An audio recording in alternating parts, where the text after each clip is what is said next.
राधे राधे। श्री हरिवंश। आइए लीला में प्रवेश करें। आज की लीला वही है, प्रीत बड़ी बेपीर। हम थे कि जब चंपा जमुना किनारे अचेत पड़ी रहती है तो सब कहते हैं कि इसको भूत लग गया है, और फिर भगवती पूर्णमासी को बुलाया जाता है और वो कहती हैं कि अब आप तुम कल फिर वहीं जाके देखो कि वो भूत है या कौन है, और जो कुछ हो उसे होने देना। और जब भगवती पूर्णमासी चली जाती हैं तो चंपा की जीजी पाटला जब पूछती है तो वो कहती हैं कि कल फिर मैं जाऊंगी और देखूंगी वो कौन है, भूत है या कोई और। अब आगे, वह मुझसे रूठ गया है जो पुणे ना आया, तो ये सब वो सोच रही हैं कि ऐसा हो सकता है कल, जो पुणे ना आया तो हे भगवान और कुछ हो पर ये ना हो। जगत सुना हुआ और अब तुम भी त्याग दो तो भाग्यहीना चंपा क्या करेगी, कैसे जिएगी, किसके आश्रय। यहाँ तक कल हमने पढ़ा था। अब आगे, हृदय में जो मरोड़ उठी तो लगा बिछोने पर अंगारे बिछे हों जैसे। मैं उठ खड़ी हुई, घर के सब लोग सोए पड़े हैं। मुझे स्मरण नहीं कब द्वार को अर्गला श्रृंखला मुक्त किया और कब मैं उस पथ पर चल पड़ी कि ठीक उसी स्थान पर पहुंचकर मुझे ध्यान आया, ओह ये मैंने क्या किया। रात ढल गई है, कुछ ही समय में जाकर सब मुझे ढूंढेंगे। जीजी का मन संताप बढ़ जाएगा, किंतु मैं भी क्या करूं। घर में मुझसे ठहरा ही नहीं जाता, जी घुटता है। मैं उस स्थान पर औंधे मुंह गिर पड़ी। तुम कौन हो, कहाँ हो, आकर मुझे दायरे बंधाओ। मुझसे क्या अपराध बन गया, क्यों मेरी ऐसी दशा बनाई। जीजी की प्रसन्नता के लिए आई और यहाँ आकर उनके दुख का कारण बन गई। अब मेरा क्या होगा, मैं तो किसी काम की नहीं रही। तुम चाहे जो हो, मैं तुम्हारे हाथ जोड़ूं, पाँव पड़ूं, मुझे स्वस्थ कर दो। अंतर चीखता रहा और आंखें बरसती रहीं। ना जाने कब बोर हो गई। हठात कहीं से बंशी की धुन सुनाई दी, जैसे कर्ण कुहरों में अमृत सिंचन कर दिया गया हो। मैं भूल गई उस मंथन को जिसके बिना क्षण क्षण भारी था। उसे देखकर जो दशा हुई वही वंशीरव सुनकर फिर से हो गई।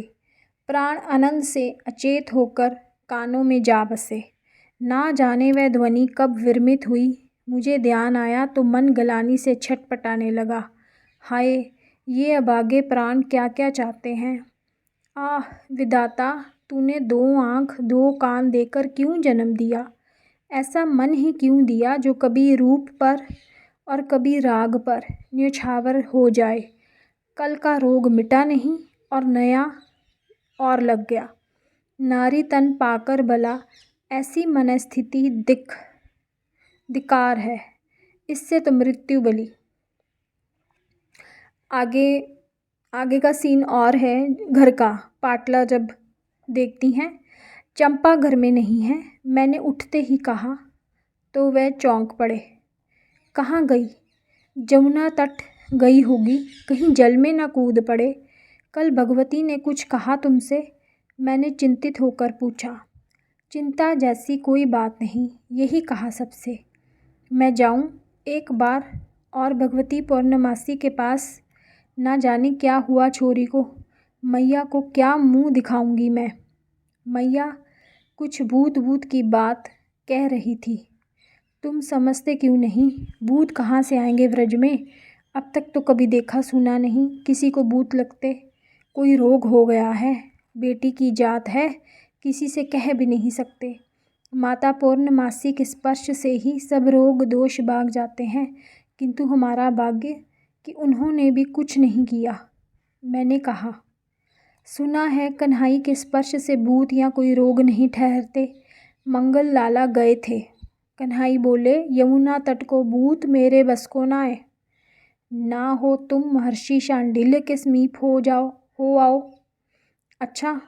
जंत की बात सुनकर महर्षि मुस्कुराए। बेटा, चिंता जैसी बात नहीं, ना तो चंपा को कोई भूत लगा है और ना ही कोई रोग। उसने कोई अचिंत्य, अतकर, अनिर्वचनीय और अपरूप वस्तु देख ली है। इससे चित्त भ्रमित हो गया है। ऐसी क्या वस्तु हो सकती है महाराज हमारे व्रज में? वह तो भगवती को बता रही थी कि कोई छोरे ने उसकी आंखें मूंद ली थी। कहीं हमारा कन्हैया तो नहीं महाराज? उसकी बहन चिंता से सूख रही है कि कहीं यमुना में ना कूद जाए। यमुना में कूदे कि गिरी से कूदे, उसका रक्षक उसे संभाल लेगा। हम तुम कुछ नहीं कर सकते, फिर भी जीवन हानि नहीं होगी, ये दायित्व मेरा रहा। महाराज वह क्या ऐसी ही बनी रहेगी? जयंत जैसे किसी और पथ नहीं पा रहा था। ऐसा भाग्य किसका है कि ऐसा ही बना रहे? महर्षि जैसे अपने आप से कह रहे हों। कौन कह सकता है कि ये अवस्था जीवन भर बनी रहेगी? किंतु वे करुणा वरुणालय हैं। उनके अतिरिक्त और कौन है जो जीवों को सहज अपना ले? फिर अपनाकर त्यागना तो उन्हें आता ही नहीं। ये तो उनका स्वभाव ही नहीं। फिर सचेत होकर बोले, तुम बहू से कह देना चंपा जो करे जैसे रहे रहने दो, धीरे धीरे स्वस्थ हो जाएगी। जयंत ने आकर मुझसे कहा। महर्षि की बात से जान पड़ा कि उसे ना रोग है ना भूत लगा है, केवल किसी महाशक्ति की कृपा से ऐसा हुआ है और वही उसे संभालेगी। धीरे धीरे ठीक हो जाएगी, चिंता जैसी बात नहीं। वह तो कहकर चले गए, किंतु अब मुझे सचमुच ही चिंता लगी। मैया री अब क्या होगा? मैं तो समझ रही थी इसने कहीं श्याम सुंदर को देख लिया है। 2-1 दिन ऐसे ही तड़फड़ाए लेगी। तब एक दिन संध्या को वन से लौटते हुए दिखाकर कहूँगी, देख यही है ना यमुना तट वाला भूत। अब ये महाशक्ति कौन है? महर्षि की बात असत्य तो नहीं हो सकती। कुछ भी हो, चिंता से क्या बनेगा? महर्षि ने भी कहा है, चिंता की कोई बात नहीं। अब ये फिर से चंपा की ही सीन आ गई है, वो यमुना तट का ही चंपा की ही बात है। चंपा ही कह रही है, आ विधाता, तूने मुझसे जन्म लेते ही मृत्यु क्यों नहीं दी? अब मैं कहाँ जाऊँ? क्या कहकर तुमको पुकारूँ? हाय किस कुगड़ी में इस व्रज में पैर रखा मैंने। कुगड़ी मीन्स कुघड़ी, मतलब मनहूस टाइम में। चंपा बिलख बिलख कर रोती और अचेत हो जाती, कभी मौन होकर मूर्ति सी स्थिर हो जाती। नित्य सूर्योदय से पूर्व ही यमुना तट पर जाकर बैठ जाती है। सांझ को मैं ही समझाकर घर ला पाता हूँ अथवा उसका अचेत तन उठा लाता हूँ। उसकी बहन का जी सूख जाता है। मैया मुझे क्या कहेगी? मेरी मैया भी चिंता करती है। कैसी फूल सी हंसती खेलती छोरी 2 दिन में मुरझा कर आधी रह गई। समदिन देखेगी तो क्या कहेगी? बात भी सच है। चंपा सा रंग सांवला हो गया। लंबे लंबे काले केश उलझकर लटें बन गए और आंखें होंठ रोने के कारण सूजे ही रहते हैं। केश, मुख और शरीर मिट्टी से सनात बने हैं। 2 दिन में ऐसी दशा हो गई कि पहचानी ही नहीं जाती। ये तो हमारा घर गांव के छोर पर है, फिर भी कोई तो पूछ ही लेते हैं। जयंत तेरी साली आई थी ना, वापस चली गई क्या? दिखाई नहीं देती। मैं क्या कहूँ, नहीं भैया, बड़ी शर्मीली है, घर पर ही रहती है। किंतु ये बात कितने दिन चलेगी? पूरे घर का खान पान आधा हो गया है। हमारा कन्हैया, ऐसी कोई समस्या नहीं जिसे वह सुलझा ना सके। वही कन्हैया मेरी बात सुनकर रूखा सा बोला, ये रोग मेरे बस का नहीं है दादा, देखकर क्या करूँगा। महर्षि ने कहा है तो ठीक हो ही जाएगी। अब तो महर्षि की बात का ही आसरा है। यदि इस बीच चंपा को इसके गांव से कोई लिवाने आ गया तो क्या उत्तर देंगे हम? ऐसी अवस्था में कैसे भेजेंगे? और ना भेजें तो क्या कहेंगे?